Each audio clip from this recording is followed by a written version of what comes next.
बिस्मिल्लाहिर्रहमानिर्रहीम और अस्सलामुअलैकुम। आज इतवार का दिन है और तकरीबन कोई 4 बज रहे हैं वाशिंगटन डीसी में। हमारा आज एक प्रोटेस्ट था यहाँ पर पाकिस्तानी एम्बेसी के सामने। प्रोटेस्ट की वजह आपको पता ही है कि इमरान खान साहब को 1 महीने से उनकी हर किस्म की कम्युनिकेशन जो है वो बंद की हुई है। उसके साथ साथ सोहराब बरकत और दूसरे जर्नलिस्टों को भी उठा लिया गया है।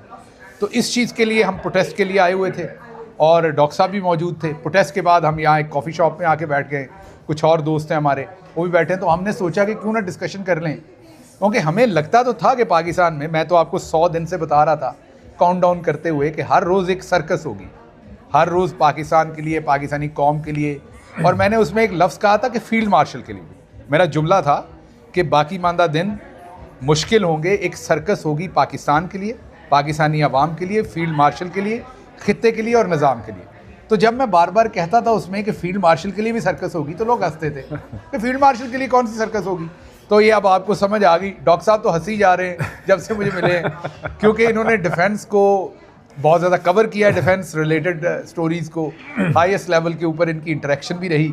और ये कह रहे हैं कि मुझे कभी उम्मीद नहीं थी कि हालात इतने दिगरगूं हो जाएंगे जितने हो गए हैं, क्योंकि आर्मी जाहिर है एक बड़ा इंस्टीट्यूशन है। अच्छा डॉक्टर साहब, इसके देखें बहुत से पहलू हैं। इसका एक पहलू तो ये है कि सर्कस लगाया और उस पर हम हंस सकते हैं, और आपको बज़ाहिर ये लगता है कि शरीफ ख़ानदान ने, नवाज़ शरीफ ने एक बार फिर जनरल आसिम मुनीर की अनएक्सपेक्टेडली क्लास ले ली है। अब इसमें मेरा ख्याल है कोई शक नहीं होना चाहिए, और क्लास भी वो इतने इत्मीनान से ले रहे हैं नवाज़ शरीफ इस वक्त जनरल आसिम मुनीर की कि वो लाहौर के अंदर मौजूद हैं, ठीक है। और वज़ीर आज़म शहबाज शरीफ साहब जो हैं फॉर रीजंस अननोन अपना मेडिकल चेकअप करवा रहे हैं लंदन में, बजाय इसके कि वो पाकिस्तान आए। आप अंदाज़ा लगाएं, अगर हालात नॉर्मल होते तो क्या कभी हो सकता था कि शहबाज शरीफ जो है वो लंदन जाके बैठ जाएं एक ऐसे मौके पे जब नोटिफिकेशन चाहिए। अब उस पर तुर्रा ये है कि चंद घंटे पहले जो बची कुची कसर थी लोगों के जहन में, जो हम कह रहे थे कि यार नोटिफिकेशन से फ़र्क नहीं पड़ता, वो कन्फ्यूजन थी ना कि आर्मी एक्ट में, चूँकि ये नवंबर 2024 के अंदर अमेंडमेंट कर चुके हैं आर्मी एक्ट में, और उसमें ये लिख दिया है कि भाई सर्विस चीफ्स की मुद्दत मुलाजमत 3 साल के बजाय 5 साल होगी। तो उसमें मुनीफ फारूक को बहुत से लोग कहते थे कि नोटिफिकेशन की अब ज़रूरत नहीं है। अब ख्वाजा आसिफ ने एज डिफेंस मिनिस्टर ट्वीट करके, जो अब तमाम पाकिस्तानी अखबारों की इस वक्त जीनत बन चुकी है, ख्वाजा आसिफ ने रही सही कसर निकाल दी है और उसमें उन्होंने कह दिया है कि नोटिफिकेशन का प्रोसेस जो है वो शुरू कर दिया गया है। और जब इज़्ज़त माब वज़ीर आज़म शहबाज शरीफ पहली दफ़ा वज़ीर आज़म लगने लग गए, जब से शहबाज शरीफ 2 दफ़ा वज़ीर आज़म बने, पहली दफ़ा लग रहा है कि शहबाज शरीफ एक वज़ीर आज़म है, और शहबाज शरीफ जब वापस आएगा तो नोटिफिकेशन इशू होगा। वैसे बड़ी बात नहीं, उसको पहली दफ़ा इन्होंने वज़ीर आज़म बना दिया है, ठीक है। और इसमें जो चीज़ इसमें असल में ख्वाजा आसिफ साहब ने इस ट्वीट से क्या किया है, ख्वाजा आसिफ ने इस ट्वीट से ये अबहाम ख़त्म कर दिया है वो सारी नोटिफिकेशन चाहिए कि नहीं चाहिए। ये उन्होंने, यानी ख्वाजा आसिफ का ये जो ट्वीट है ये गैर मामूली अहमियत का हामिल है। ये ट्वीट आप समझे कि हॉट पोटैटो प्लेस कर दिया है उन्होंने। इस वक्त जनरल आसिम मुनीर एक हॉट बर्निंग पोटैटो के ऊपर बैठे हुए हैं, ठीक है। और 48 घंटे पहले जनरल आसिम मुनीर जो थे, जो बिल्कुल एक बहुत ही ज़्यादा, इसे कहते हैं हिटलर रेज टू पावर, फुनकार रहे थे, सडनली इन्होंने उनकी क्लास ले ली है। और मैं तो वैसे कन्विंस हो गया हूँ कि शरीफ खानदान जो है उसको पॉलिटिक्स खेलनी आती है मैकियावेलियन। अब आगे जो भी होना है होना है। लेकिन डॉक्टर गिल, क्या ये मुमकिन है कि इनके पीछे कोई है नहीं, या तो फौज का कोई धड़ा इनके साथ है या कोई बैरूनी ताकत इनके साथ है? डॉक्टर साहब, इसमें 2 चीज़ें मैं आपकी खिदमत में अर्ज़ करूँ।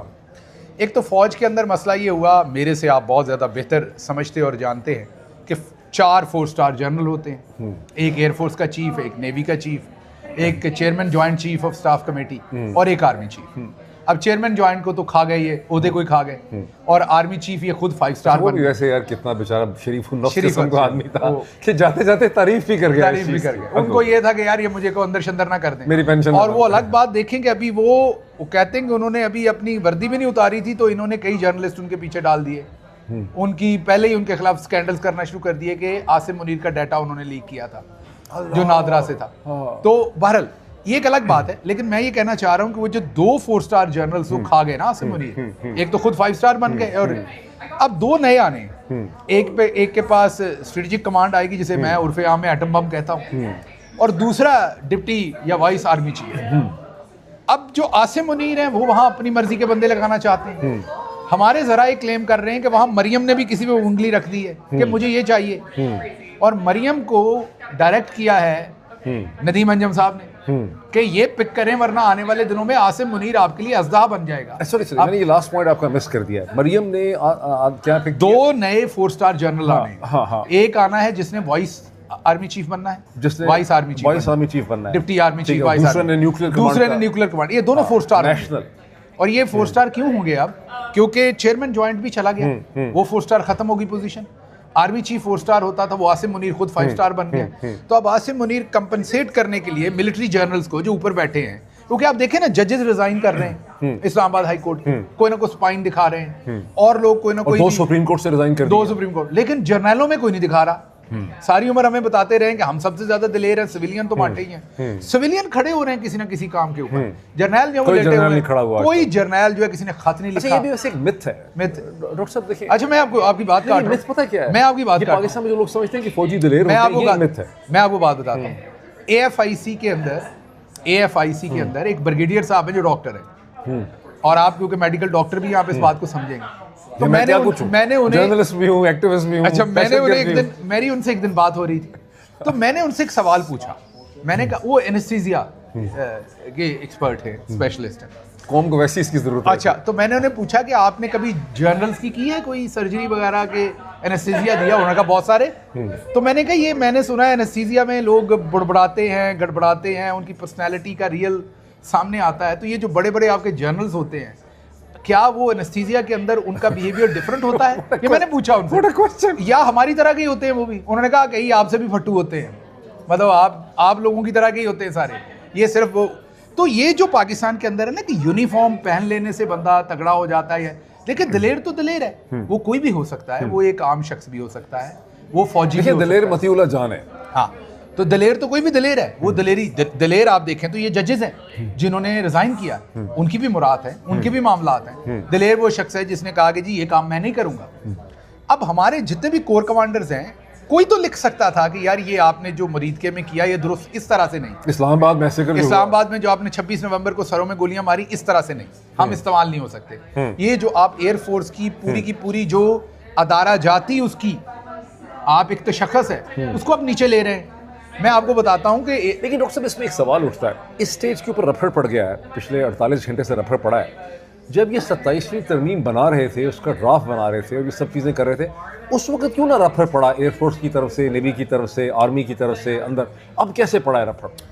अब रफड़ इसलिए पड़ा है कि सियासत में और क्रिकेट में टाइमिंग बड़ी इंपॉर्टेंट होती है।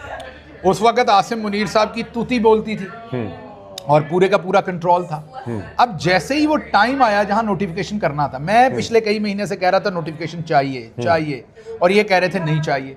23 नवंबर को राणा सनाउल्लाह ने कहा कि 2 दिन में नोटिफिकेशन कर देंगे, 25 को मतलब कर देंगे। 26 को जो शहबाज शरीफ है वो लंदन जाके बैठ गया 5 दिन के लिए। अब इन्होंने बिल्कुल लास्ट मिनट जब वापस मुड़ के आसिम मुनीर इन पर इस टाइम हमला नहीं कर सकता, एक ही काम कर सकता है, और वो मेरे अजीज हमवतनों हैं, मार्शाल्लाह लगा सकता है। वो भी उसे नहीं पता कि उसका कामयाब होगा कि नहीं होगा, क्योंकि जो वो मिलिट्री के साथ और रीस्ट्रक्चरिंग कर रहा है, अच्छा डॉक्टर साहब, नीचे से सपोर्ट मिलेगी कि नहीं, तो ये टाइमिंग सेलेक्ट की है क्योंकि पाकिस्तान तहरीक-ए-इंसाफ के हैं और जाहिर है मेरा एक former prime minister Imran Khan के आप चीफ ऑफ स्टाफ रहे हैं और आपकी उनसे जो एक अकीदत भी है, लेकिन this is a moment to see this thing कि पॉलिटिक्स में जो मैकियावेलियनिज्म होती है, पॉलिटिक्स हमेशा मैकियावेलियन होती है। इमरान खान जो हैं वो पाकिस्तान की मैकियावेलियन पॉलिटिक्स की नेचर को अंडरस्टैंड नहीं कर सके। मैकियावेलियन पॉलिटिक्स यही होती है जो शरीफ ख़ानदान कर रहा है।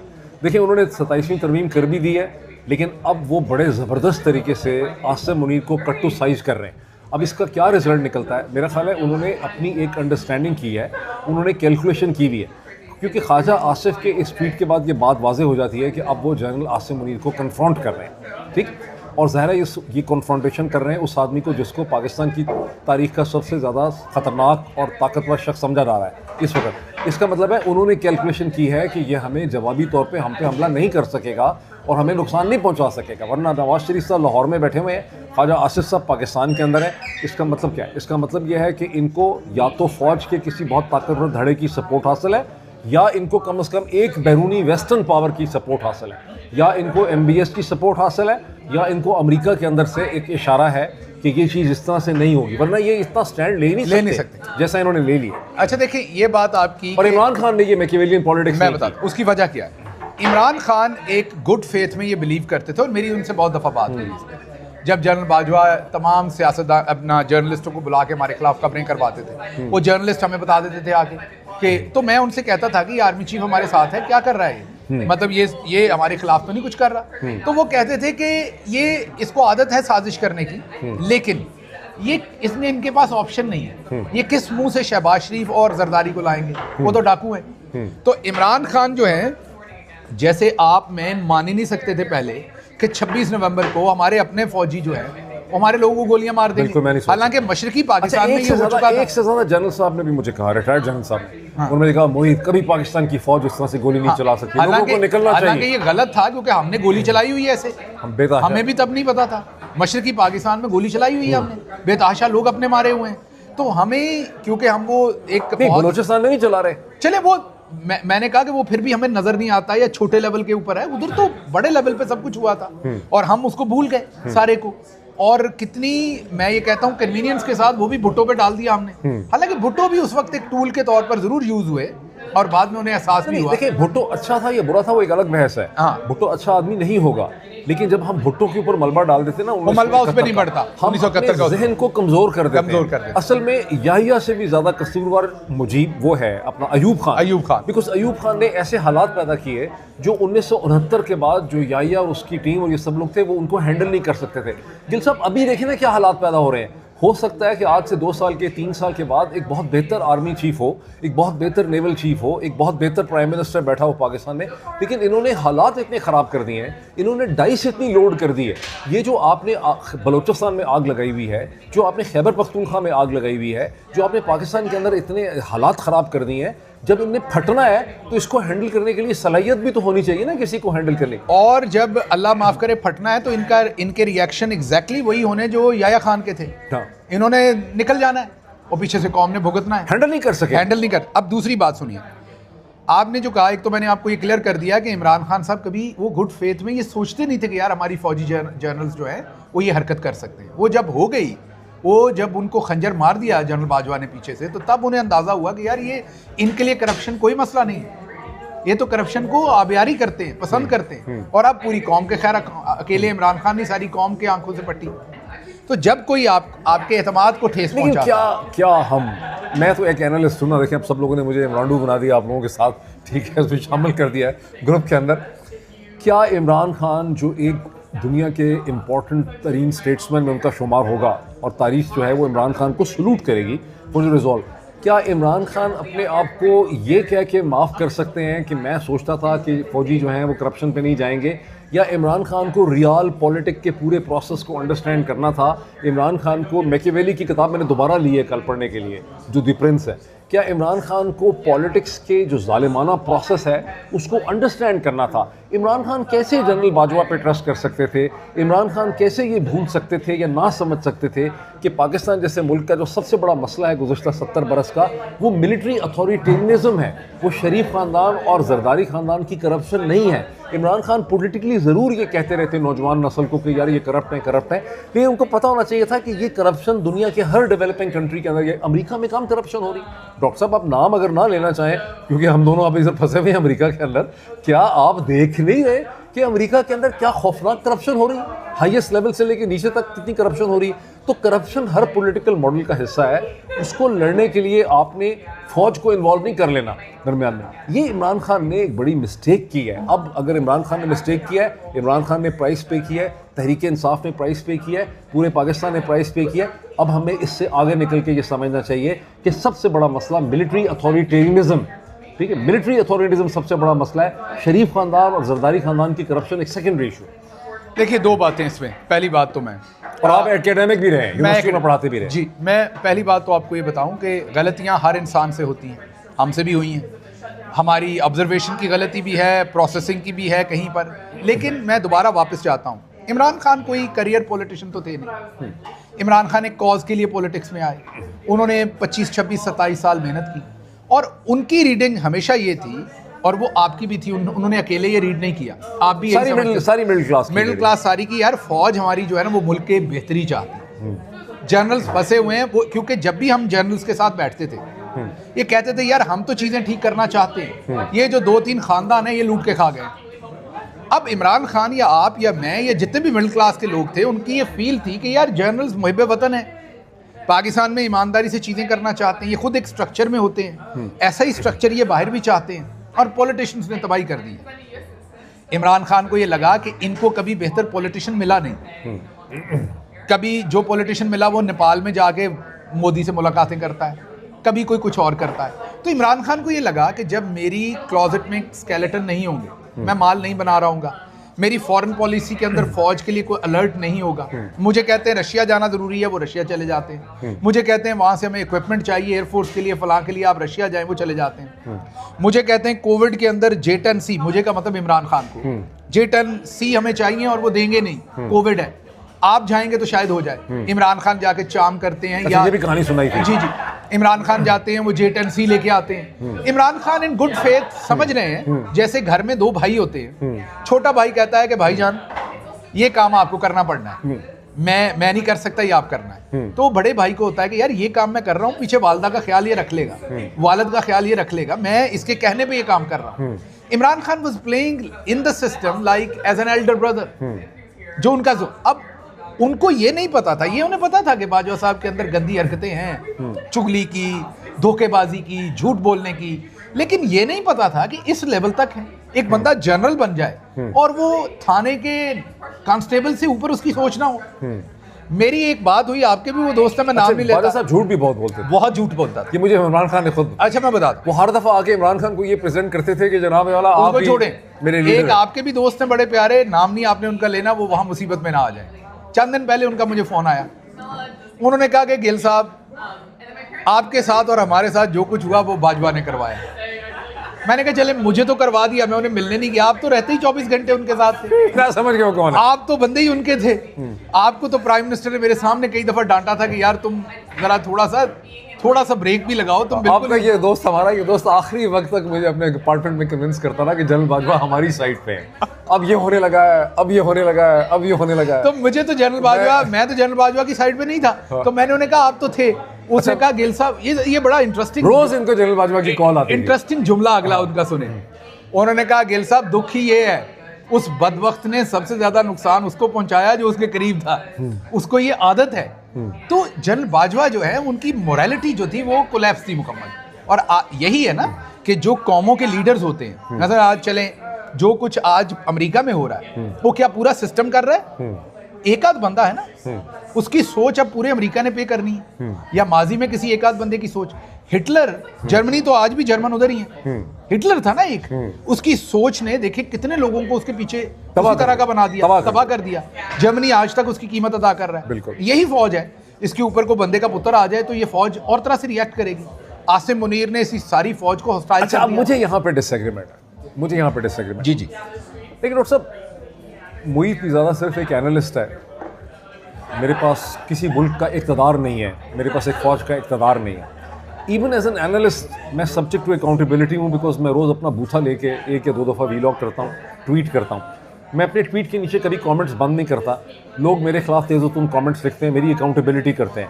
मेरे हर वीलॉग के अंदर मैं देखता हूँ कि कुछ तो चले दुश्मन है, लेकिन मेरे जेन्युइन एडमायरर्स भी हैं, वो भी क्रिटिसाइज़ करते हैं कि डॉक्टर साहब हमें इस चीज़ पे एतराज़ है। जब मैंने लफ्ज़ चे बहुत ज़्यादा इस्तेमाल किया तो लोगों ने एक सोशल, हालांकि 10% ही होंगे, वो 90% लोग जो हैं वो कहते थे करें, ठीक है, लेकिन वो 10% जो थे वो कहते थे कि ना करें, क्योंकि सोशली और कल्चरली। तो मेरे पास कोई ताकत नहीं है, मेरे पास पाकिस्तान के लोगों के अरबों रुपए का असासे नहीं है, ठीक है, मैं उनके टैक्स के पैसे डील नहीं कर रहा, मेरे पास फ़ौज की ताकत नहीं है, लेकिन I am subject to accountability. It is not कि जनरल बाजवा अच्छा आदमी है या बुरा आदमी है, या राहील शरीफ अच्छा आदमी था या बुरा आदमी था, या कियानी साहब बहुत इंटेलिजेंट आदमी थे, या मुशर्रफ अच्छा आदमी था। पाकिस्तान आर्मी ने हम सब की मदद से पाकिस्तान के आर्मी चीफ का जो ऑफिस है उसको अनअकाउंटेबल बनाया, फ़ौज को भी अनअकाउंटेबल बनाया और आर्मी के ऑफिस को भी अनअकाउंटेबल बनाया। इसी मुल्क में आप बैठे हैं, पिछले 100 के करीब senior army officers including generals, air force, navy को डोनाल्ड ट्रंप और उसके सेक्रेटरी डिफेंस ने खड़े खड़े चलता फारग कर दिया। किया फ़ारग पीठ हद के नहीं किया फ़ारग। आप हेडलाइंस देखते रहे न्यूयॉर्क टाइम्स की, कोई खप पड़ी। ये दुनिया की सबसे ताकतवर फौज है, ये सबसे कामयाब फौज है, ठीक है, दुनिया की, प्रोफेशनल भी है, ठीक है। आप आर्मी ऑफिसर से मिलते भी होंगे। मैं कई दफ़ा मुख्तलिफ लाइनों में खड़े होते हैं, बैंक से पैसे निकालने होते हैं, आर्मी अफसर आगे जाके नहीं खड़ा हो जाता, वो भी लाइन में खड़ा होता है। कई दफ़ा उन्होंने यूनिफॉर्म भी पहना होता है, ठीक है ना, मेरी उनसे बात भी होती है। वो ये उनके जहन में भी ये नहीं है कि मैं अनअकाउंटेबल हूँ। पुलिस गिरफ्तार कर लेती है, पुलिस जो है वो आर्मी ऑफिसर्स को गिरफ्तार कर लेती है। सिर्फ गैरिसन कैंटोनमेंट एरिया में उनको एमपी को बताना पड़ता है, एमपी गिरफ्तार करती है, गिरफ्तार करके पुलिस वाले के हवाले कर देती है। रोज़ आर्मी वाले, अभी एक मैंने देखा आर्मी की कर्नल जो थी, वो गाड़ी में उसका शीशा तोड़ के, उसने कहा मैं कर्नल हूँ, कुछ दिन पहले वीडियो थी, उसने गाड़ी से बाहर निकलने से इनकार कर दिया, पुलिस वालों ने उसका शीशा तोड़ के उसको गाड़ी से बाहर निकाल लिया। ठीक है, जब आपने आर्मी चीफ को अनअकाउंटेबल बना दिया, ये आसिम मुनीर बुरा है, ये अच्छा है, ये इमटेरियल है। आर्मी चीफ का ऑफिस अनअकाउंटेबल है। अगर हमको आगे बेहतरी की तरफ जाना है तो हमें पाकिस्तान आर्मी चीफ के ऑफिस को अकाउंटेबल बनाना है। अग्रीड। अभी इन्होंने ये क्या किया है, कमांडर ऑफ डिफेंस फोर्सेस का सबसे बड़ा मसला क्या है? आप कह रहे हैं कि एक ऐसा शख्स होगा जिसको आपने पाकिस्तान की आर्म फोर्सेस का जो सबसे प्रेस्टीजियस, जिस पे हम सब फख्र करते हैं, पाकिस्तानी किस चीज़ पे फख्र करते हैं? पाकिस्तान एयरफोर्स के ऊपर, पीएफ के ऊपर। जैसे कभी क्रिकेट टीम, आपने यार एक आर्मी का बड़ी फौज का एक अफसर जो है, उसके नीचे आपने एक इंतहाई अच्छा, मजे की बात ये है, बड़ी फोर्स एयरफोर्स के लिए, एयरफोर्स के लिए एक मजे की बात है। हाँ। एयरफोर्स के लिए जो सबसे कड़वा घूंट है, हाँ। वो ये है कि आसिम मुनीर एयरमैन रहे हुए हैं एयरफोर्स में। अंदाजा लगाएगा। मैं कोई डाउनग्रेड नहीं कर रहा एयरमैन को, वो भी हमारे भाई हैं, बट इमेजिन कि वो कमीशन भी नहीं रहे हुए, वो एयरफोर्स में, तो उनके तो सारे बड़े गुस्से होने उन्हें एयरफोर्स के ऊपर एज एयरमैन, ये सारे कमीशन अफसरान के ऊपर, तो वो तो गुस्से निकालेंगे। तो खैर वापस मैं आता हूँ। लेकिन डॉक्टर साहब, इसके दूसरा भी अलमिया देखें ना, आप देखिए डिजास्टर देखें, ऑर्गेनाइजेशल डिजास्टर देखें, तो उसकी अपने बिजनेस के अंदर इंस्टीट्यूशनल इंडिपेंडेंस ही खत्म आपका एक आर्म फोर्सेस का ऐसा यूनिट, इकाई जो सबसे हाई टेक है इंफॉर्मेशन प्रोसेसिंग में। अभी इन्होंने हिंदुस्तान को कैसे ह्यूमिलिएट किया? Because they had this link 17 जो पाकिस्तान एयरफोर्स ने खुद डेवलप किया, which is a high grade version. जो इन्होंने, मैंने पूछा है लोगों से, मुझे पता चला कि जो इनके पास लिंक 16 था, जो इनको F-16 की वजह से मिला था, जब आप नॉन नेटो मेजर एलाई बन गए तो पाकिस्तान को लिंक 16 मिल गया F-16 का। लेकिन पाकिस्तान को अमेरिका ने लिंक 17 नहीं दिया, पाकिस्तान एयरफोर्स ने खुद अपनी कैपेबिलिटी से लिंक 17 डेवलप किया है। पाकिस्तान की फौज को कहीं ना डेवलप करे कोई इस किस्म की हाईटेक चीज़, ठीक है। जंग तो फौज की हुई नहीं, बड़ी फौज की तो जंग हुई, वो भी करते हैं सर, वो धागे से ईंटें बांधते हैं, वो भी टेक्नोलॉजी डेवलप है। आप जैसे कैसे कैसे बंदों को सेट कर देते हैं वो जनाब, धागे से ईंट बांधते हैं, एक इधर बांधते हैं, एक इधर बांधते हैं, और उनका होता है बिल्कुल बैलेंस रहती है ईंट। वैसे कोई बैलेंस हो इंसान या ना हो, सीधा चल सकता हो या ना हो, लेकिन जब वो ईंटें बांधते हैं तो वो कहते हैं जी ये देखें कैसा बैलेंस है। टेक्नोलॉजी उनके पास भी, मादरत मैंने आपके बड़े कॉम्प्लेक्स और बड़े इंटेलेक्चुअल आर्गुमेंट के ऊपर मैंने थोड़ा लाइटर। पाकिस्तान एयरफोर्स के साथ, पाकिस्तान एयरफोर्स ने 25 मिनट की जंग जीती हिंदुस्तान के साथ, ठीक है। उसका क्रेडिट जनरल आसिम मुनीर ने ले लिया, वो फील्ड मार्शल बड़ी फौज, वो फील्ड मार्शल। हक बनता है, एयरमैन रहे ना कभी वो उनके पास, तो इतना हक तो उनका बनता है। पहले नौकरी वहां से शुरू करके पाकिस्तान एयरफोर्स जो एक हाई टेक इंस्टीट्यूशन है, उसको आपने एक बड़ी फौज के बंदे के नीचे दे दिया है। दिस इज एन एक्सट्रीमली, किसने दिया? कोई नोटिफिकेशन नहीं हुआ, आप ऐसे ही परेशान हो रहे हैं। कोई है नोटिफिकेशन? अमेंडमेंट तो हो गई है, नहीं अमेंडमेंट हो गई, लेकिन कोई नोटिफिकेशन हुआ है? अब मसला ये है कि वो जो 2 जनरल्स आने हैं ना 4 स्टार, मरियम कहती हैं उनमें हमारी पसंद का होना चाहिए एटलीस्ट। ये मेरे जराए बता रहे हैं, डिप्टी आर्मी चीफ वो अपनी मर्जी का लाना चाहते हैं। अच्छा, और आसिम मुनीर दोनों अपनी मर्जी के। यहाँ पर पावर टसल है, शरीफ खानदान में नोटिफिकेशन होगा अगर आसिम मुनीर उनको एक 4 स्टार उनकी मर्जी का देगा। और इन अदर वर्ड्स ये है कि वो इस फिर इसकी इंटरप्रिटेशन करें ना। शरीफ खानदान रियलाइजेस दिस थिंग कि हमने आसिम मुनीर को पाकिस्तान की रेल में, इस मुमलिकत खुदादात में सबसे ताकतवर इकाई में कन्वर्ट कर दिया है। अब उनको एक सेंस ऑफ इनसिक्योरिटी है, उन्होंने बहुत सोचा है बड़े इंटेलिजेंट तरीके से कि इस पावर स्ट्रक्चर में जो नया पावर स्ट्रक्चर बन रहा है CDF का, आर्मी चीफ कॉम्बिनेशन का, इसमें हमारा भी शेयर होना चाहिए ताकि हम इनके रहमो करम के ऊपर ना हो। और उसमें वो अपना एक इकाई, अगर आपकी ये सारी अंडरस्टैंडिंग ठीक है, इसका मतलब है कि अगर वो इसमें कामयाब हो जाते हैं जनरल आसिम मुनीर से, तो वो पाकिस्तान आर्म फोर्सेस के ऊपर जो स्ट्रक्चर रखा जा रहा है उसके अंदर शरीफ खानदान जो है उसका हिस्सा बन रहा है, उसका हिस्सा बन रहा है, उस तरह से बन रहा है। जैसे देखिए, लोगों को बहुत सी चीज़ें भूल जाती हैं। मैं इवन जब टीवी में प्रोग्राम करता था तो भी मैं लोगों को कहता था, देखिए डिक्टेटरशिप सिर्फ मिलिट्री की नहीं होती, डिक्टेटरशिप सिर्फ यूनिफॉर्म की नहीं होती। क्या सऊदी अरब में डिक्टेटरशिप नहीं है? क्या मुत्तहिदा अरब इमारात के अंदर डिक्टेटरशिप नहीं है? क्या कतर में डिक्टेटरशिप नहीं है? क्या बहरीन में डिक्टेटरशिप नहीं है? क्या चीन में डिक्टेटरशिप नहीं है? क्या नॉर्थ कोरिया में डिक्टेटरशिप नहीं? ये मिलिट्री डिक्टेटरशिप तो नहीं है, ये खौफनाक सिविलियन नॉन मिलिट्री डिक्टेटरशिप है। जब आप ऐसी हसीना वाजद, हसीना वाजद, आप इंदिरा गांधी, हाँ वो भी तो डिक्टेटर ही थी एक टाइम। अब ये देखें, ये आप समझ सकते हैं, कुछ लोग 10% लोग ये समझ सकते हैं जो यूनिवर्सिटियों से, कि असल में इशू एलीट डिक्टेटोरियल कंट्रोल है, मसला आर्म फोर्सेस का नहीं है। आर्म फोर्सेस डिक्टेटोरियल मॉडल का हिस्सा बन जाते हैं अगर आपके पास पॉलिटिकल कॉन्शियसनेस नहीं है, अगर आपके पास पॉलिटिकल एलीट क्लास नहीं है। चूंकि पाकिस्तान में हमारे पास अवेयर पॉलिटिकल क्लास नहीं थी, जैसे अमेरिका में लड़ाई हो रही है, अमेरिका में मुझे बहुत एतमाद है, मैं ऑन रिकॉर्ड ये कह सकता हूँ कि अमेरिका में जो कुछ करने की कोशिश की जा रही है फैशिज्म, वाइट सुप्रीमिज्म के नाम पे, क्रिश्चियन एवेंजलिज्म, वो नहीं हो सकेगा बिकॉज अमेरिका के अंदर एक बहुत aware liberal political class exist करती है।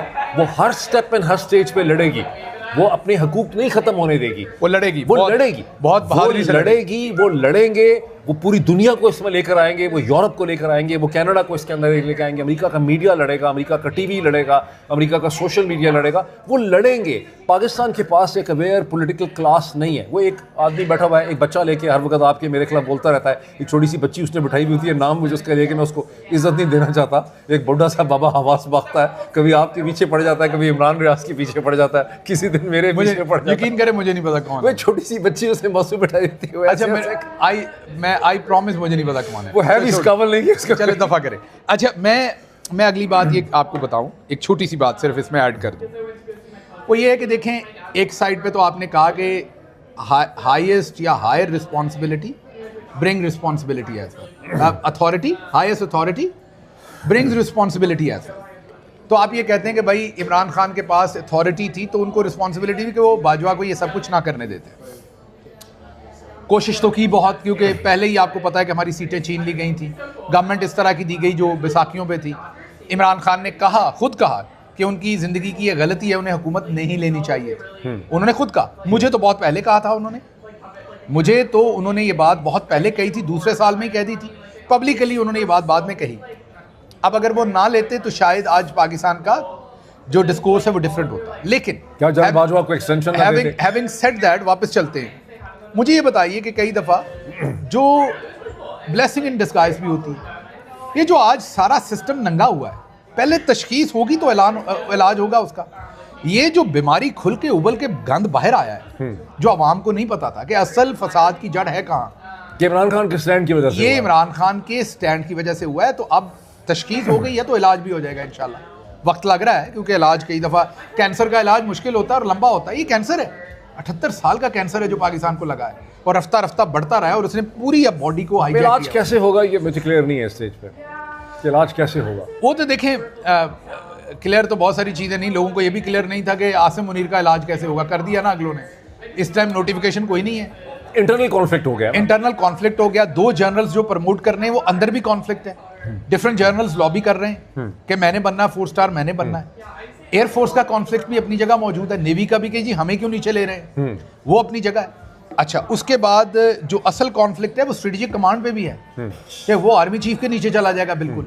उस पर भी नून लीग जो है वो कह रही हमारी पसंद भी होनी चाहिए उस बंदे के अंदर। अब इसमें अगर तो आसिम मुनीर ने उनकी बात मानी नोटिफिकेशन करते हुए, तो आसिम मुनीर भले बहुत बड़े इस वक्त फनकारने वाले सांप है, लेकिन आपको ये पता है कि जब सांप जख्मी हो जाए तो उसके दिन गुने जाते हैं, उसके बाद वो बचता नहीं। आसिम मुनीर को इस इंसिडेंट ने जख्मी कर दिया है। मैं ये बड़ी मुद्दत से कह रहा था कि 29 नवंबर के बाद आसिम मुनीर कमजोर होंगे, लेकिन वो कमजोर हो गए। बुरा लगेगा बहुत से लोगों को, लेकिन मैं कई दफ़ा नवाज शरीफ साहब का बड़ा मौतरफ हो जाता हूँ।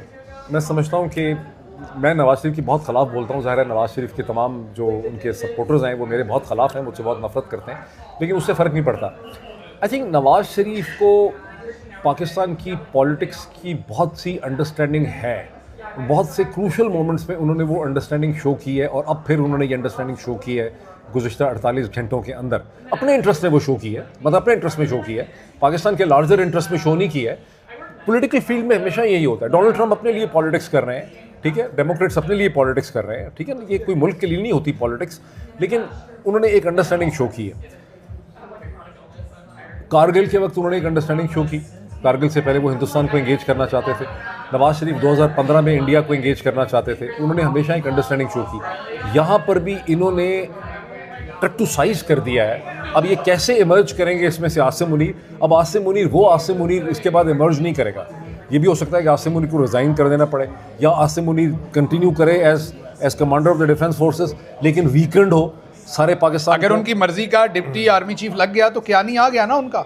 हाँ, उनका क्या नहीं आ गया, तो ये मुशर्रफ हो गया, मुशर्रफ हो गया। लेकिन एक बात मैं बताऊं, अब ये कैसे नवाज शरीफ वो सर्जन है जिनको इसमें कोई शक नहीं कि सर्जरी आती है करनी, लेकिन वो सर्जरी के दौरान नशा पीना शुरू हो जाते हैं, वो जो उनको फैमिली का है, दौलत का है, पैसे का है, मेरे कहने का मतलब, तो उसका फिर वो बहुत अच्छे सर्जन है, आप मान सकते हैं ये बात कि जी उन्हें सियासत का अंदाजा है। लेकिन मसला ये कि अगर वो बिल्कुल सर्जरी के दरमियान में भरा हुआ सिगरेट पीना शुरू कर देते हैं, लेकिन मैंने तो मरीज तो मारा गया। साथ ही ये भी कह दिया ना डॉक्टर गिल के नवाज शरीफ की सियासत पाकिस्तान की बेहतरी की सियासत नहीं होती है, तो नवाज शरीफ की इशू ये सियासत है, अपने इंटरेस्ट की होती है। तो इशू ये है, मेरा इसमें पॉइंट सिर्फ ये है, लेकिन अभी कौन इमर्ज करेगा? ऐसा भी हो सकता है कि आसिम मुनीर प्रिवेल कर जाए, वो मार्शाल्लाह भी लगा सकता है अगले 24 घंटे, 48 घंटे में अगर बात ना बनी तो। ये डिपेंड करता है कि फौज का ताकतवर धड़ा किसके साथ है, बिल्कुल ऐसा ही, और बाहर की पावर्स किसके साथ है। एग्जैक्टली, ऐसा नहीं हो सकता कि बाहर से ब्लिंक नहीं है कोई, नहीं, ये हो ही नहीं सकता। हाँ जी। देखिए, ये डिपेंड करता है कि एमबीएस और ट्रम्प किसको फेवर करेंगे। क्या वो एक सिविलियन नवाज शरीफ और उसके साथ खड़े जर्नलों को फेवर करेंगे,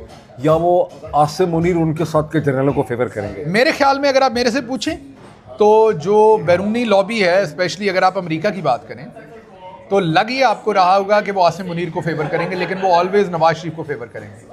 मुझे भी फीलिंग है, क्योंकि नवाज शरीफ जो उन्हें डिलीवर कर सकता है वो आसिम मुनीर भी नहीं कर सकता, क्योंकि उसकी बहुत शॉर्ट लाइफ है। नवाज शरीफ के बाद उसकी बेटी है, उसके बाद उसका बेटा है, तो वो लॉन्ग टर्म में जो अमेरिकी इंटरेस्ट है उसको प्रोटेक्ट वहाँ नवाज शरीफ ज्यादा कर सकता है, और हिंदुस्तानी लॉबी भी बहुत भरपूर तरीके से नवाज शरीफ को सपोर्ट करती है। तो आसिम मुनीर ने कोशिश तो की अपनी लॉबी बना के वॉशिंगटन में उन्हें ये बताने की कि मैं आपको बहुत कुछ दे सकता हूं, लेकिन जो नवाज शरीफ की जो डीपली इंट्रेंच्ड है वो थ्रू इंडिया और थ्रू ब्रिटेन, वो नवाज शरीफ ज्यादा डीपली इंट्रेंच्ड हैं बैरूनी लॉबी के अंदर, और वहां पर अब नवाज शरीफ ने शतरंज की उस चाल में मात दिया है, और फील्ड मार्शल सिर्फ खुश हो गए चांपे खा के और आनियां जानियां, और सदर ट्रंप ने उन्हें फेवरेट मेरा, और जब सदर ट्रंप उन्हें इतनी बार फेवरेट कह रहे थे, शहबाज शरीफ की ट्रंप से मुलाकात भी करवा दी, और वो जो आसिम मुनीर को इतना फेवरेट जनरल फेवरेट, तो मुझे तभी लग रहा था, क्योंकि सदर ट्रंप जब किसी की बहुत तारीफ करते हैं ना तो उसकी तबाही करने वाले होते हैं। आप हिस्टोरिकली देख लें कि सदर ट्रंप जिसकी भी बहुत तारीफ करते हैं, आजकल तो जोरान ममदानी को भी नहीं, जोरान ममदानी तो खैर उनका अपोनेंट है ना, वो तो एक एवरीबॉडी नोज को पॉलिटिकल के बच्चे की तरह खड़ा था। तो वो एक अलग बात है, वो तो अमेरिकी सिस्टम के अंदर स्कूल से इनको ये ट्रेनिंग है कि इवन एक पार्टी हार गई, जीत गई, तो उन्होंने बाद में इकट्ठे काम कैसे करना है। वो ऐसे ही है जैसे हमारे यहाँ भी आप देखते हैं मुनाफकत है कि बिलावल और बिलावल के बाप ने बाप की जुबान कटवाई थी, लेकिन बिलावल बुजुर्ग कहेगा नवाज शरीफ को, जाके झुक के मिलेगा, मरियम के सर पे प्यार देगा जरदारी, जैसे बड़ी घटिया हरकत थी वैसे, वो जो उसका मुंह पे सुआ मारा था जुबान के अंदर। एग्जैक्टली, बड़ी घटिया, बहुत घटिया। लेकिन मैं ये कह रहा हूँ कि वो जैसे हमारे यहाँ है ना, वो सोशल, उसे मुनाफकत कहें, सोशल अदब कहें, तो यहाँ के भी कुछ मसले हैं, वहाँ भी वैसे ही है। लेकिन मसला ये है कि ट्रम्प जिसको अपने दोस्त की बहुत ज्यादा तारीफ शुरू कर दे ना ओपनली, उसको फिर फिक्र करना चाहिए कि उसके दिन गिने जा चुके हैं। अच्छा, ये वैसे इंटरेस्टिंग चीज़ है, चूंकि हम अमेरिका में ही बैठे हैं, एक तो ये डिपेंड करता है कि इस स्टेज के ऊपर गुज़श्ता 48 घंटे में जो कुछ भी पाकिस्तान में हो रहा है, या इससे पहले जो बिल्डअप हुआ है जब से 27th अमेंडमेंट आई है, तो प्रेसिडेंट डोनाल्ड ट्रंप को उनके क्लोज जो डिसीजन मेकर है, बिकॉज प्रेसिडेंट को तो डिसीजन प्रोसेस करके दिया जाता है ना, प्रेसिडेंट ने डिसीजन बनाना नहीं होता, प्रेसिडेंट को उसका डिसीजन डिपार्टमेंट ऑफ स्टेट, उसकी मिलिट्री, पाकिस्तान के हवाले से सेंटकॉम, सेंट्रल इंटेलिजेंस एजेंसी, और उसका एनएसए जो है वो एक पैराग्राफ की एक समरी देते हैं कि ये हो रहा है प्रेसिडेंट, इस पर हमारी ये पोजीशन होनी चाहिए। ठीक, this is how the systems actually work. Pakistan के बारे में गुज़श्ता 48 घंटे में प्रेसिडेंट को क्या ब्रीफ किया गया होगा, मुझे अब ज़ाहिर हमें नहीं पता, हमसे गलती भी हो सकती है इस एनालिसिस में, लेकिन अगर प्रेसिडेंट को ये ब्रीफ किया गया है कि सर ऐसे हो रहा है और ये डायरेक्शन इसकी हो सकती है, तो प्रेसिडेंट का वज़न फील्ड मार्शल के साथ नहीं होगा, बिकॉज डिपार्टमेंट ऑफ स्टेट का और CIA का वज़न फील्ड मार्शल के साथ नहीं होगा, वो इलेक्टेड गवर्नमेंट के साथ होगा, खा वो जाली इलेक्टेड गवर्नमेंट ही क्यों ना, शरीफ खानदान के साथ होगा, ऐसे कहिए। उसको इलेक्टेड गवर्नमेंट देखा जाएगा ना, उसको शरीफ खानदान नहीं देखा जाएगा, जी, उसको सिविलियन सेटअप देखा जाएगा जो अमेरिका के साथ खड़ा है, और ये वो खानदान खड़ा है सऊदी अरब के साथ भी खड़ा है, और ये वो खानदान है जिसने नस्ल दर नस्ल इनके साथ खड़े होना है, पहले भी खड़ा है, आंदा भी खड़े, और जो MBS को भी, जिसको MBS भी जिसको ब्रिटेन भी फेवर कर रहा है। तो इसलिए सिचुएशन नाजुक है, इसी पे हम अब इख्तिताम करते हैं क्योंकि लंबा हो जाएगा। सिचुएशन जो आज से चंद महीने पहले इनविंसिबल समझता था अपने आपको Asim Munir, right word to explain, invincible है उसके लिए। उसे लगता था आई एम इनविंसिबल, लेकिन उसे इनविंसिबल से उन्होंने नीचे उतार लिया है। हाँ।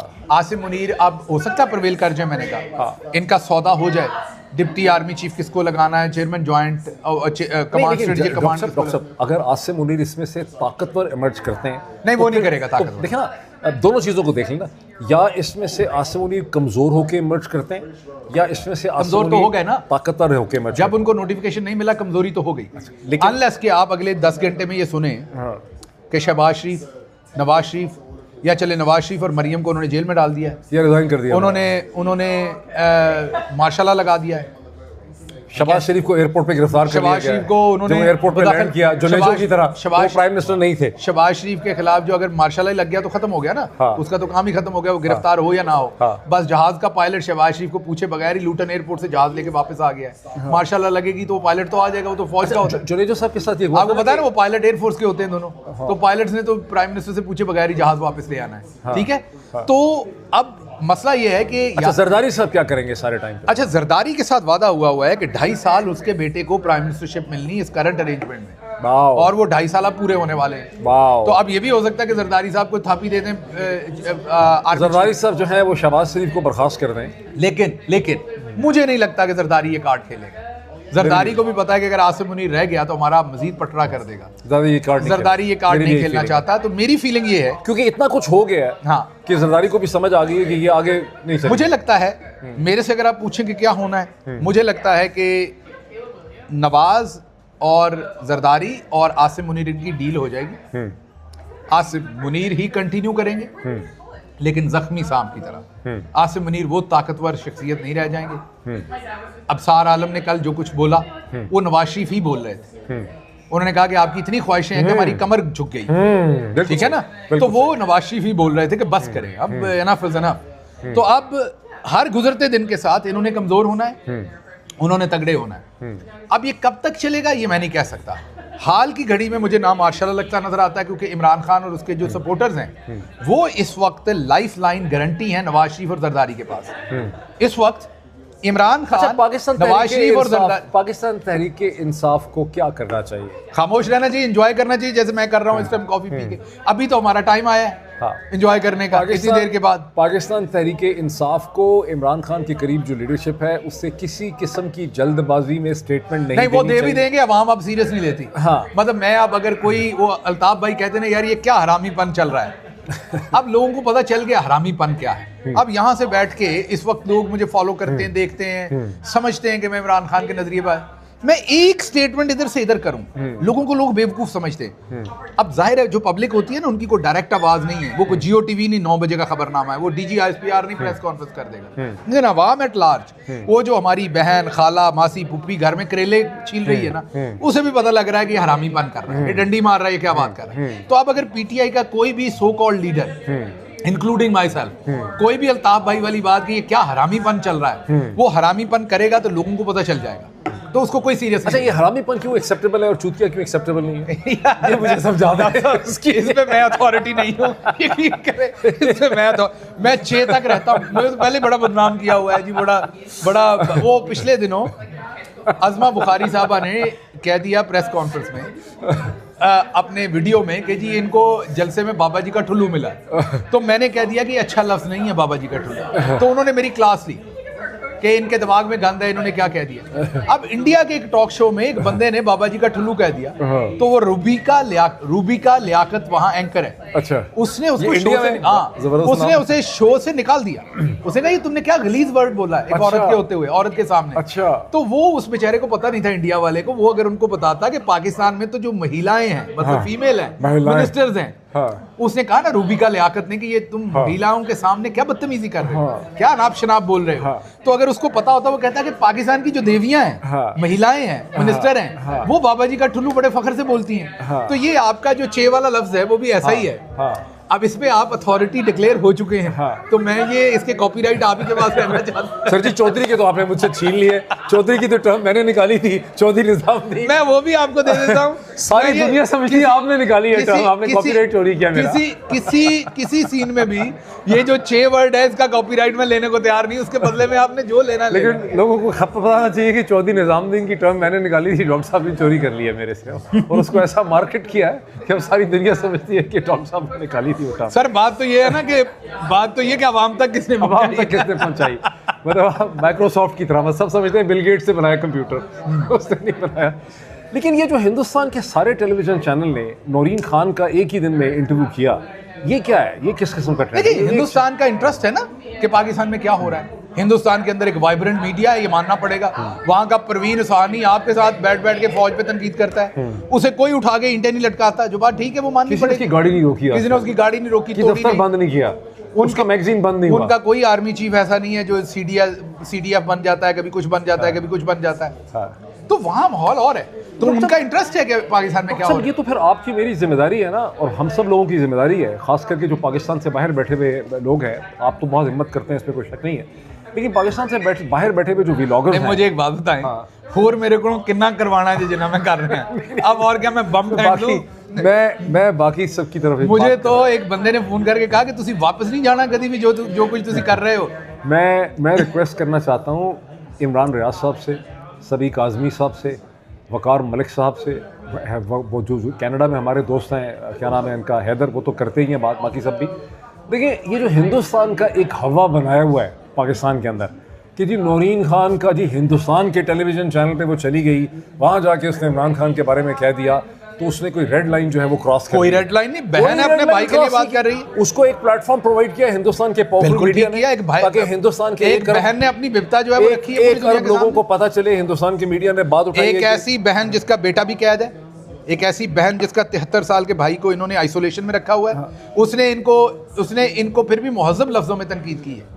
हाँ, क्योंकि वो मुहज़्ज़ब औरत। नवाज शरीफ साहब ने अमेरिका के मीडिया को बता दिया था कि अजमल कसाब जो है वो फरीदकोट से, ना इंडिया के मीडिया को बता दिया, और फिर कारगिल पे उन्होंने क्या कुछ कहा। हाँ। तो वो, और मैं ये भी नहीं कहता कि नवाज शरीफ ने बांग्लादेश पे क्या कुछ कहा, मैं ये कहता हूँ नवाज शरीफ ने भी गलत नहीं किया, उसका भी आईनी हक था। मैं भी नहीं कहता, उसको राइट होना चाहिए कि वो बात कर सके। लेकिन ये मेरा ख्याल हम सब की जिम्मेदारी है, हम सब की, जो खास करके पाकिस्तान से बाहर है, हम सब की जिम्मेदारी है कि हिंदुस्तान का जो हवा बनाया हुआ है पाकिस्तान के अंदर के जनाब हिंदुस्तान के मीडिया पे चले गए। मुझे मे के बाद कम से कम 10 इंडियन टेलीविजन चैनल्स ने ईमेलें, मैसेजेस किए कि डॉक्टर साहब हम आपका बिल्कुल एडिट नहीं करेंगे, आप 5 मिनट 10 मिनट हमें दे दें। मैंने नहीं दिया, मैंने कहा जैसे ही मैं जाऊँगा उसका कोई जुमला निकाल के पाकिस्तान के अंदर वो कहेंगे देखें जी। मैं ये पिछले 5-6 दिन से इतने फ़ोन आ रहे थे, क्योंकि सबसे दोस्ती है वहाँ, वो आते जाते रहे पाकिस्तान में। उसी गवर्नमेंट में जब मैं था, करतारपुर और इधर उधर, बहुत सारों ने कहा कि आइए। उनको मैंने यही कहा कि यार मैं तो पहले ही रांदा दरगाह हूँ, गद्दार हूँ, बागी हूँ, तो अगर मैंने आपके शो पे बैठ के कुछ कह दिया तो मुझे तो पक्का ही गद्दार बना देना है। हाँ अच्छा, डॉक्टर साहब ये देखें, आखिरी हरफ आखिर के तौर पे प्रवीण सोनी का आपने जिक्र किया, जो फोर्स मैगजीन के एडिटर हैं और ex army, retired army officer है। मैंने देखा कि पाकिस्तान के सारे चेले छांटे जो हैं हमारे भाई लोगों के, या इसे कहते हैं चौधरी साहब के, वो लिखते हैं ट्विटर पे कि यार मुझे लिखते हैं तू यार है, सॉरी लिखते हैं वो गालियाँ हैं मुझे कि तू तो गद्दार है, लेकिन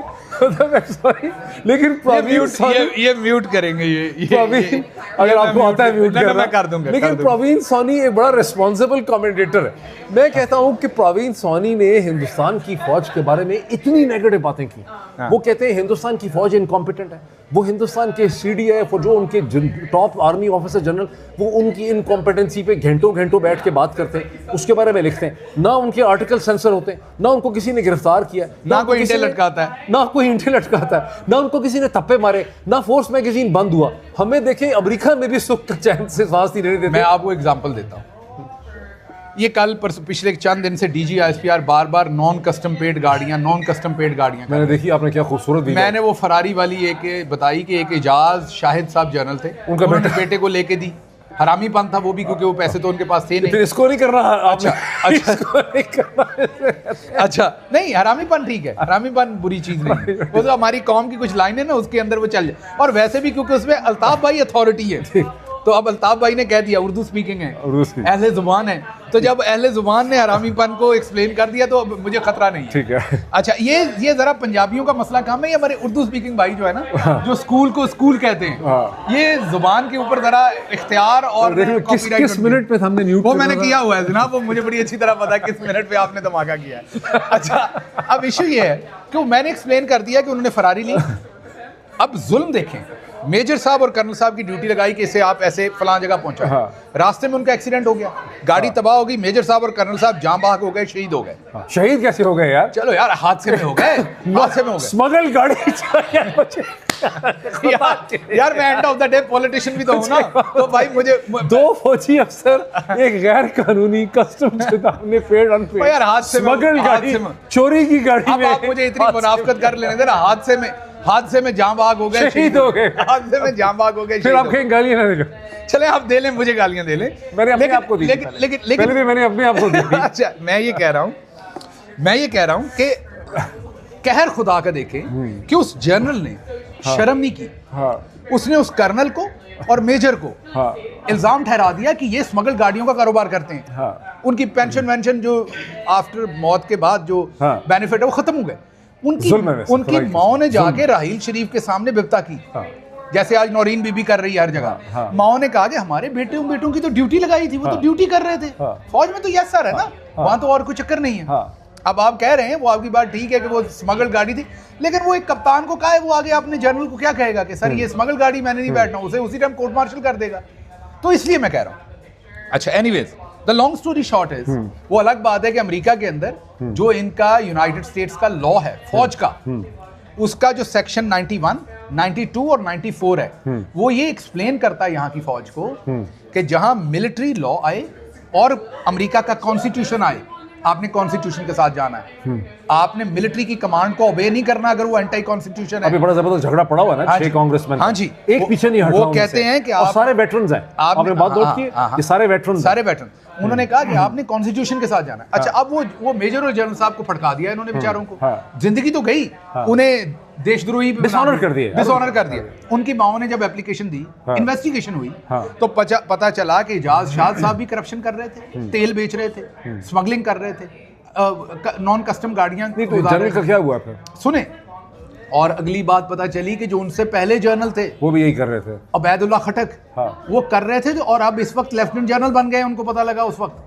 और आगे सुने, उनके पास मोस्ट सेंसिटिव असाइनमेंट थी उस वक्त। फौज को तो लेने के देने पड़ गए। ज्यादा इन्वेस्टिगेशन करते तो पता चलता उनसे पीछे वाला भी ये कर रहा था, उनसे पीछे वाला भी ये कर रहा था। उनके नीचे ब्रिगेडियर को, उनका नाम आखिरी लास्ट नेम था शहजादा ही लगा वैसे, वो भी करप्शन कर रहे थे कुछ 4-5। हुआ क्या इन सबको? कुछ उनको फिर जनाबे वाला सर्विस से रिमूव कर दिया गया, लेकिन डिसमिस नहीं किया गया। उन्हें पेंशन भी मिली 25% कटौती के साथ, मेडिकल बेनिफिट्स भी, किसी को जेल में नहीं डाला, किसी की मीडिया के ऊपर परेड नहीं कराई। अकाउंटेबिलिटी नहीं है, अकाउंटेबिलिटी नहीं। तो फौज के अंदर अकाउंटेबिलिटी। और वो ईमान हमें बताती थी, वो बच्ची एक कैप्टन, अच्छा नहीं, वो ईमान दुरानी एक बच्ची कैप्टन थी मिलिट्री की, कि ऐसा नहीं कह रही कि जो करती है फौज ठीक करती, लेकिन जो करती मुल्की मफाद में करती। अब इन्होंने मुल्की मफाद में क्या किया? स्मगल गाड़ी। मेरे उस वीलॉग को लेके गरीदा फारूकी टाइप कोई 10-20 जो टौटियां हैं, उनको मेरे पीछे डाला कि शहबाज गिल फौज के खिलाफ बयानियां बना रहा है बाहर बैठ। भाई ये कहां से फौज के खिलाफ बयानियां हैं?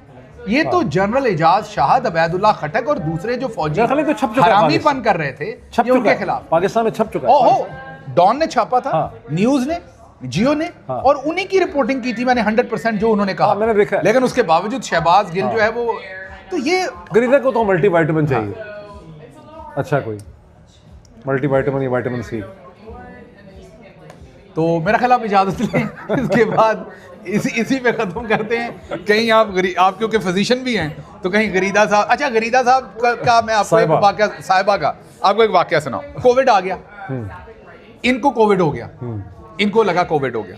उस टाइम नया कोविड की भी बड़ी हिम्मत है। अच्छा, इनको कोविड हो गया, इनकी मैं अखलाकियात बताता हूँ कि इनकी अखलाकियात क्या है।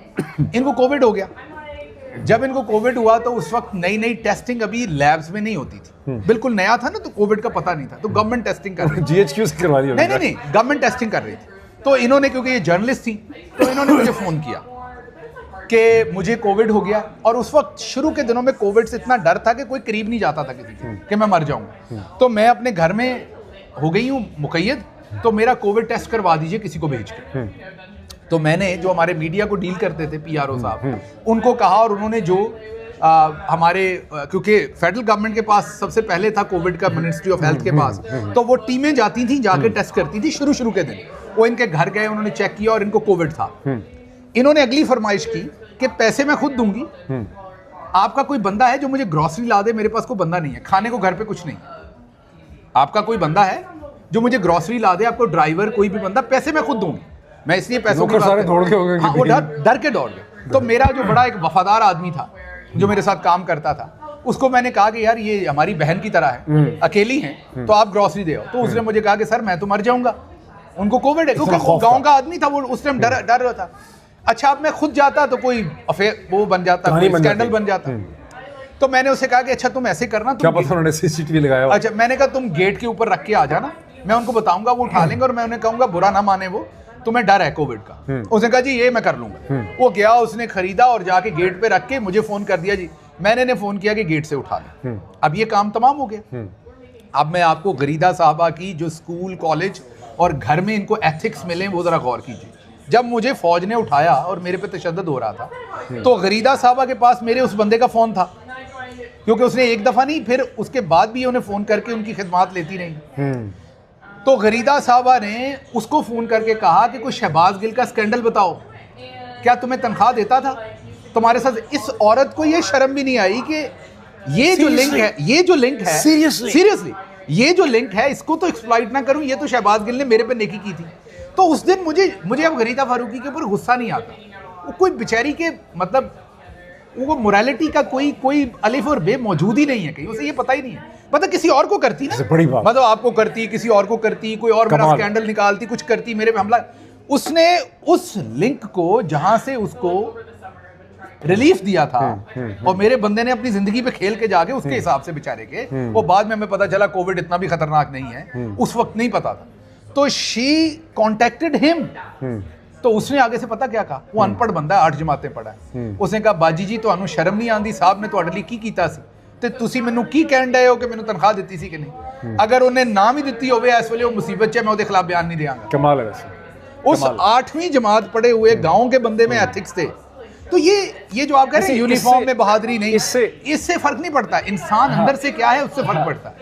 इससे आपको एक गरीदा का टोटल पर्सनालिटी की जो फॉर्मेशन या कैरेक्टर है वो पता चलता है। इससे आपको ये भी मजीद पता चलता है कि मसला आर्म फोर्सेस ऑफ पाकिस्तान नहीं, ये सोशल फैब्रिक में, ये हमारा सारा का सारा पॉलिटिकल और सोशल मसला। और आप गुस्सा कर जाते हैं जब मैं आपको कहता हूं कि हम 99% करप्ट हैं, आप कहते नहीं है, आप कहते हैं ये बात आपकी ठीक है कि माहौल ने हमें करप्ट बना दिया है, मजबूरी, एनवायरनमेंट ऐसा कर दी। इधर से डॉक्टर जाते हैं, उन्हें प्रोटोकॉल चाहिए, इधर से डॉक्टर जाते हैं, वो कहते हैं हमें प्रोटोकॉल दें, जो प्रोटोकॉल दे देता है उसके साथ वो सेट हो जाते हैं।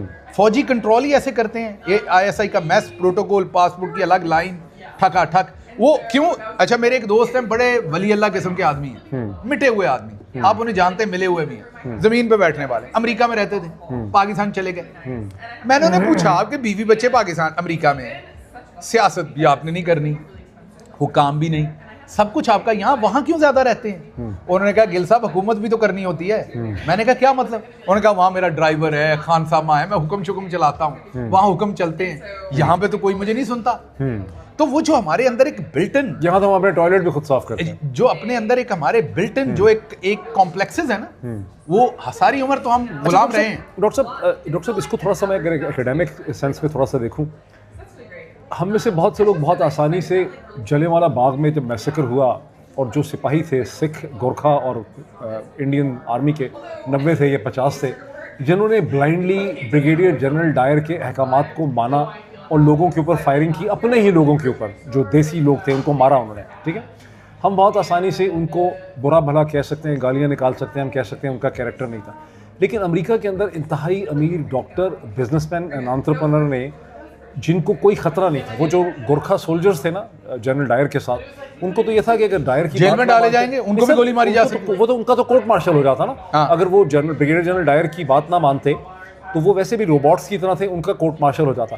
डॉक्टर साहब, जिन अमेरिका के अंदर ये जो अपना के अंदर ताकतवर तरीन आपके डॉक्टर बैठे हुए हैं, जो मिलियंस ऑफ डॉलर्स साल के कमाते हैं, ठीक है, और जो जिनके ऊपर पाकिस्तान की हुकूमत को, फौज को कोई कंट्रोल नहीं है, इनकी जिंदगी को खतरा नहीं है, सिर्फ प्रोटोकॉल, इनकी माश को खतरा नहीं है, सिर्फ इनके बच्चों के मुस्तकबिल का खतरा नहीं है, सिर्फ प्रोटोकॉल, ठीक है। और फेक जो इमेजरी है। पाकिस्तान के अंदर, फौज के अंदर अगर अफसर डरे हुए हैं, ये पुलिस वाले डरे हुए हैं, ये सहाफ़ी डरे हुए हैं, वो इतने बड़े मुजरिम नहीं हैं जितने अमेरिका के अंदर ये अमीर, ताकतवर, जिनको अल्लाह ने इज्जत दी, जिनको अल्लाह ने ये और मौका इनकी दिया, काबिलियत भी दी, काबिलियत है, सेल्फ मेड लोग हैं, लेकिन ये जहनी तौर पे ग्रो ना कर सके, और काबिल लोग हैं, और काबिल लोग हैं, लेकिन इन्होंने जनरल आसिम मुनीर के सामने सरेंडर कर दिया। उसकी खुशनुदी की खातर दुम हिलाते हुए, कुत्तों की तरह दुम हिलाते हुए जब वो इनको बुलाता है, दुम हिलाते हुए, नोइंग फुली वेल कि इसके हाथ पाकिस्तान के लोगों के खून से रंगे हुए हैं, ये दुम हिलाते हुए हर इवेंट के ऊपर चले जाते हैं। ये जनरल डायर के सिपाहियों से ज़्यादा लोअर लेवल की फॉर्म ऑफ ह्यूमैनिटी में। और ये बातें जब ऐसे, ये यहाँ से बातें करना आसान है ना। अभी मैं वहाँ तकरीर कर रहा था तो एक खातून कह रही थी सारी फौज को गद्दार कहें। मैं उनको समझा रहा था कि वो जो सिपाही है वो तो हुक्म मान रहा है। आप गौर करें, कोई जनरल नहीं खड़ा हुआ, किसी ने रिजाइन नहीं किया ऊपर से। अगर कोई 2-4 जनरल खड़े हो जाते, हो सकता है नीचे से सिपाही भी खड़े हो जाते। रिटायर भी डरे रहे, हमारी हेल्थ खत्म हो जाएगी, पेंशन खत्म हो जाएगी। तो ये इज्तिमाई कोलैप्स है। तो जो आपको यहाँ नजर आता है ना, यहाँ बैठा बंदा, वो प्रोटोकॉल के चक्कर में, हुज हु के चक्कर में, कि मेरा कनेक्शन बन जाए, मेरी कहानी बन जाए, मुझे फलां जानता है, पाकिस्तान में फोन पे मेरा काम हो जाता है, वो इस चक्कर में उन्होंने कंप्रोमाइज कर दिया जो मोरालिटी। अच्छा, इनके जो बच्चे हैं ना यहाँ, वो ये काम नहीं करेंगे। आपको मैं मजे की बात बताऊं, उनका इन्हीं डॉक्टर्स के बच्चे कभी भी ये काम साइन अप नहीं करेंगे, क्योंकि वो आजाद हैं, वो आजाद कौम में पैदा हुए, ये हम ज़हनी गुलाम हैं, हमारे ज़हन से गुलाम हैं। मैं आपके और मेरे वो जो दोस्त हैं जिनका मैंने जिक्र किया, नाम नहीं ले रहे, जब वो जनरल बाजवा ऐसे हम सारे खड़े होते थे, तो बाजवा साहब जो बहुत फिजिकल होते थे। आर्मी चीफ नॉर्मली फिजिकल नहीं होते, कोई भी यूनिफॉर्म आदमी फिजिकल नहीं होता, क्योंकि वापस आप उसके साथ फिजिकल मतलब वो ऐसे करते थे। जनरल बाजवा ये करते थे, ये हाथ मारते थे, बार बार हाथ पकड़ते। तो मेरी बहुत सारे लोग मजाक उड़ाते हैं, अच्छा ये भी एलीट कैप्चर है यहाँ भी। बिलावल जो है उसकी माँ भुट्टो है, तो बिलावल अपने आप को भुट्टो कह सकता है क्योंकि वो एलीट है। शहबाज गिल की माँ बाजवा है, शहबाज गिल बाजवा कहे तो जोक बनाते हैं। ये गुलामी का लेवल चेक करें। बिलावल जरदारी के पास ये फैसिलिटी है कि बिलावल की माँ भुट्टो है तो बिलावल भुट्टो है। शहबाज गिल की माँ बाजवा है, तो अगर शहबाज गिल कहे कि मेरी माँ बाजवा है, मैं भी आधा बाजवा हूँ, तो शहबाज गिल का मजाक है ना, जेंट्री के मसले। तो वो मुझे, क्योंकि उनको पता था कि मेरा ननियाल और है भी उन्हीं के इलाके से, तो वो मुझे और सुनाओ वो कहाँ से हैं तुम्हारे ननियाल, किस गांव से, तो मेरे साथ अक्सर फिजिकल बात करते थे, हाथ पकड़ लेते थे। तो हमारा वो जो दोस्त है, क्योंकि वो मिलिट्री की ताकत को समझता है, तो अगर हम ऐसे 4-5 लोग खड़े होते थे और जनरल बाजवा उसका नाम लेते थे ना, सिर्फ मसलन उसका नाम अगर रशीद था, तो वो बात करने के लिए उसे कहते थे रशीद, तो वो आगे से ऐसे करके ये नहीं कहता था जी सर, वो झुक के थोड़ा सा, तो ऐसे जैसे मुर्गियों को इकट्ठा करते हैं ना, वो दोनों हाथ ऐसे करके कहता था जी सर, मतलब घुटनों की तरफ। तो मैंने एक दिन उसे कहा कि ये कुछ चीज इकट्ठी करते हो तुम बाजवा साहब के करीब। और इमरान खान के साथ वो ऐसा नहीं करता था। इमरान खान लेवल हेडेड बात करते थे। इमरान खान का मैं चीफ ऑफ स्टाफ था, इमरान खान एक दरवेश आदमी था, वो अगर आप उसके साथ ऐसा कोई करता था ना, तो मुझे कहते थे as a chief of staff, यार इसे समझाओ ये क्या करता है यार कर। तो वो इंसानों की डिग्निटी को मुतासर नहीं करते थे। तो इसलिए एनीवेज अब हम इजाजत चाहते हैं। इंटरेस्टिंग थी वैसे डिस्कशन। तो ये हमारे जो वहाँ के जो हमारे आप कहें कि एक्सपीरियंसेस है। तो आखिरी बात कि ये जो यहाँ पर हमारे डॉक्टर्स हैं या कहीं पे भी, इनके जो बच्चे यहाँ पैदा हुए हैं, अच्छा ये ब्रिटेन वालों का नहीं है ये मामला, क्योंकि उनकी आबादी इतनी ज़्यादा है, आपका मीरपुर और दूसरे, वो पाकिस्तान में रह के भी, ब्रिटेन में रह के भी पाकिस्तानी हैं। उनके जो बच्चे हैं वहाँ, वो एक जनरेशन और अभी थोड़े से गुलाम रहने हैं। उनके पास वो आजादी की सोच नहीं है, उनको मौका नहीं मिला। यहाँ का जो बच्चा है, थर्ड जनरेशन इंडिपेंडेंट, यहाँ का बच्चा जो है ना, स्पेशली फिजिशियंस का जो बच्चा है यहाँ पर, उसकी जो इंटरेक्शन है वो अमेरिकन के साथ है। वो एक फ्री कंट्री में पैदा हुए, उनके अंदर एक फ्री स्पिरिट है, उन्हें पता है कि what is freedom, free man क्या होता है। तो वो ये हरकतें नहीं करेंगे जो आपको अपना की जो मरियम नवाज है, जो अपना के अंदर एक मरियम नवाज है, जो वो हरकतें कर रही हैं, उनके बच्चे कभी नहीं करेंगे। उनके शौहर करेंगे, वो खुद करेंगे, क्योंकि उनको वहाँ पर सिर्फ ये कि जब वो जाएं तो मिलिट्री गैरिजन में उनको एक मीटिंग मिले, उन्हें वो टी ब्रेक मिले, वो तस्वीरें लगाएं, भाई ये इनकी कीमत है। और ये इनकी अकेले नहीं, ये हम सब पाकिस्तानियों का यही हाल है, किसी एक का नहीं है। तो जब तक हम इसमें से नहीं निकलेंगे, और फौजियों को बहुत अच्छी तरह से पता है जर्नल्स को कि कैसे एक्सप्लॉइट सब करना आप है। हर दफ़ा ना एक नया जुमला एक नया मसला भी दरम्यान में खड़ा कर देते हैं जब बात ख़त्म करने लगते हैं। ब्रिटेन के अंदर वो पाकिस्तानी जिनके माँ बाप ने पाकिस्तान से बहुत ज़्यादा ताल्लुक़ रखा, जो साल में 2-2 दफ़ा पाकिस्तान जाते हैं, 3-3 दफ़ा जाते हैं, जो शादियाँ अपने बच्चों की वहाँ करते रहे और जो पाकिस्तान की रियासत से बहुत ज़्यादा मरूब हैं, वो एक ख़ास किस्म की जनरेशन है जो कम पढ़ी लिखी जनरेशन वहाँ पे आई थी। ये लोअर लेवल के बिजनेसमैन थे। जो वहाँ पर जो प्रोफेशनल क्लासेस हैं ब्रिटेन के अंदर, जिनके माँ बाप डॉक्टर, वो एक डिफरेंट है, उनके बच्चों के अंदर वो अलग नहीं है। डिफरेंट है। मैंने 2 देखिए, बच्चों के वहाँ रहा भी। नहीं आप दुरुस्त कह रहे हैं। यहाँ पर thank you for correcting me, I stand corrected कि वहाँ पर मैं 100% ब्रिटेन की बात नहीं कर रहा। वहाँ पर भी अगर कोई शख्स बहुत हाईली क्वालिफाइड है और उसके बच्चों का मेल मिलाप गोरों के साथ भी है इक्वली या इक्वल से ज्यादा, जो वहाँ इंटीग्रेटेड है तो वो आज़ाद शहरी होगा। जिसका बाप कैम्ब्रिज या ऑक्सफोर्ड में या लंदन स्कूल ऑफ इकोनॉमिक्स में लेक्चरर या प्रोफेसर है। आई स्टैंड करेक्टेड, मैं उसकी बात नहीं कर रहा। मैं बात कर रहा हूँ कि जो पाकिस्तानियों के अंदर ही रचे बसे हैं, उनकी सारी गेम वहीं से शुरू होती है, वहीं खत्म होती है। वरना तो ब्रिटेन में मैंने ऐसे भी लोग देखे जो पाकिस्तान के पुलिस अफसर जो होते हैं ना, एसपी, डीआईजी वगैरह, उनको भी खिदमतें करते रहते हैं। उनको इधर भी ऐसे ही हैं। ये आप हैरान हो गए, आपके डॉक्टर्स इधर ये काम करते हैं, एयरपोर्ट से रिसीव कर, हाँ शॉपिंग करके देते हैं बड़ी बड़ी महंगी उन्हें। आपको मैं एक कहानी सुनाता हूँ एक डॉक्टर साहब की, ये खत्म नहीं होने लगी। आई चले सुना देता हूँ। एक डॉक्टर साहब ने मेरे पास रोना रोया। मैं आया, उन्होंने मुझे कहा कि मैं किसी फंक्शन में उनकी तरफ गया तो उन्होंने कहा कि चले आए शॉपिंग कर लें। तो मैंने कहा किस चीज़ की शॉपिंग करनी? उन्होंने कहा कोई जैकेट वैकेट ले लें। मैंने कहा मेरे बैग में तो यार जगह नहीं है, मेहरबानी करें। तो शाम को फिर उन्होंने पूछा तो उन्होंने कहा कि गिल साहब आप मेरे पे एतमाद नहीं करते, ट्रस्ट नहीं करते, ये क्या बात है? मैंने कहा यार क्या हुआ है? उन्होंने कहा जो सियासतदान आता है, जो फौजी आता है, वो शॉपिंग करते हैं, बेगमात भी करते हैं, तो आप भी ले लें, कोई हम किसी से बात शॉपिंग करने बेचारे आप। तो मैंने उसे कहा, मैंने कहा यार मेरे पास जगह ही नहीं है, अगर होती तो मुझे कोई चीज़ चाहिए होती तो मैं ले लेता, जाके खुद ले लेता, आपने क्यों लेनी? तो उन्होंने कहा मैं आपको एक दास्तान सुनाता हूँ। एक पॉलिटिशियन आए, उनके साथ एक मिलिट्री के कर्नल आए। अब आप समझ ही सकते हैं कर्नल किस कैपेसिटी में आए होंगे, पॉलिटिशियन के साथ। उनकी ड्यूटी पॉलिटिशियन के साथ थी, ज्यादा नहीं बताऊंगा मैं। तो उन्होंने, पॉलिटिशियन साहब ने कहा कि कर्नल साहब ने कुछ शॉपिंग करनी है तो इनको शॉपिंग करा दीजिएगा। वो कराने ले गया। कर्नल साहब ने कहा कि असल में मैंने बीवी की कुछ प्राइवेट करनी है शॉपिंग, तो आप मुझे कार्ड दे दें। उसने कार्ड दे दिया। कर्नल साहब ने 4 घंटे में $28,000 की शॉपिंग की। कितने की? $28,000। 28 था। उसने मुझे रसीद भी दिखाई अपने क्रेडिट कार्ड की, बाद में बताएं। ये मैं आपको बता रहा हूँ, आपका दोस्त ही है वो, पॉलिटिशियन भी जानने वाला है आपका, और दोस्त मतलब आपका कोई करीबी नहीं लेकिन आपके जानने वाला। अच्छा, कर्नल साहब ने $28,000 की शॉपिंग कर दी। अब डॉक्टर साहब कहें कि एडा लम्बा बिल, हाय मेरा दिल। समझ रहे ना? $28,000 की उसने जनाब बैग शैग को शनैल को इधर उधर उसने फड़का दिया काम थोड़ी देर के अंदर ही। तो मौले मुफ्त दिले बेर। तो ये काम होता है यहाँ पर। तो ये आपको लगता है कि ये इमरान खान या फील्ड मार्शल आसिम मुनीर के साथ, तो आप ये जो अपना की हमारी मरियम नवाज हैं, आप इनकी तस्वीर खिंचवा दें, ये तो मरने मारने को तैयार है। उसको रख लेंगे ड्राइंग रूम में आने। मैंने कहा ये उनकी ड्राइवर बनने को तैयार हो जाएंगी माजरत के साथ। तो दिस इज ज़हनी गुलाम है, ये ज़हनी गुलामी है ये। और अल्लाह ने इनको क्या मकाम दिया है, और किसी का एहसान नहीं है। मतलब वो कहते हैं ना कि किसी से इतनी नफरत ना करो कि उसके साथ इंसाफ ना कर सको।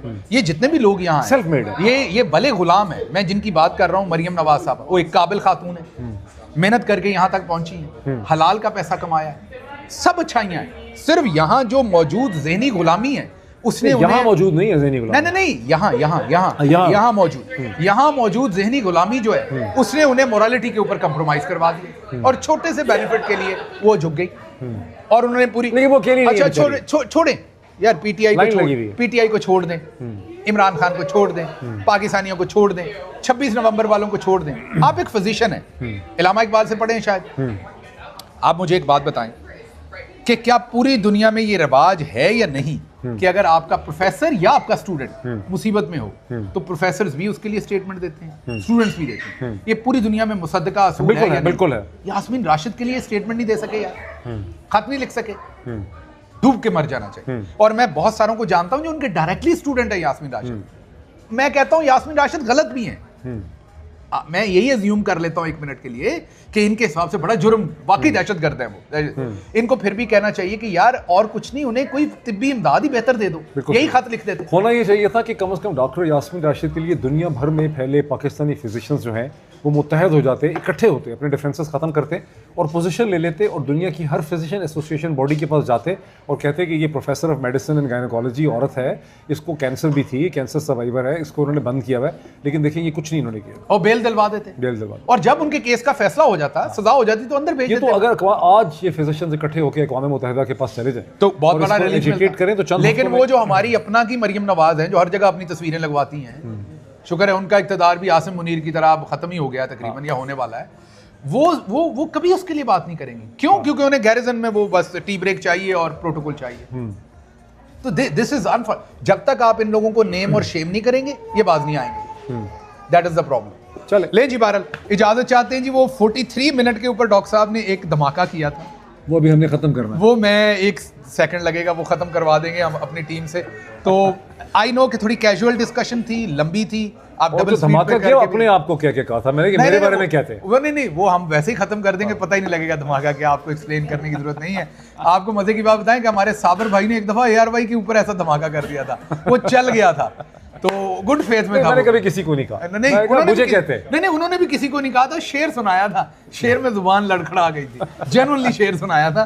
तो हो जाता है। तो मुझे यहाँ से और मोहित को इजाज़त दीजिए। मैं अमूमी तौर पर शादियों में नहीं जाता क्योंकि खान साहब जेल में हैं, हम अच्छे नहीं लगते शादियों में जाके दांत निकाल के सेलिब्रेट करने की। तो लेकिन हमारे एक वर्कर हैं, बुज़ुर्ग हैं, बहुत बहुत बुज़ुर्ग हैं, उनके बेटे की शादी है और वो अपनी इंतहाई बुजुर्गी के बावजूद हमारे हर प्रोटेस्ट में सर्दी गर्मी में पहुंचते हैं। तो उन्होंने कहा था कि आपने ज़रूर आना है, तो मैं थोड़ी देर के लिए आज वहाँ जाना। अगर आपको मेरी तस्वीरें नज़र आएँ तो गाली गलोच ना कीजिएगा, शौक से नहीं जा रहा, एक वर्कर हैं उनकी तरफ जा रहा हूँ। मुझे यहाँ से इजाज़त दें। अल्लाह आपका हामी और नासिर हो। पाकिस्तान जिंदाबाद।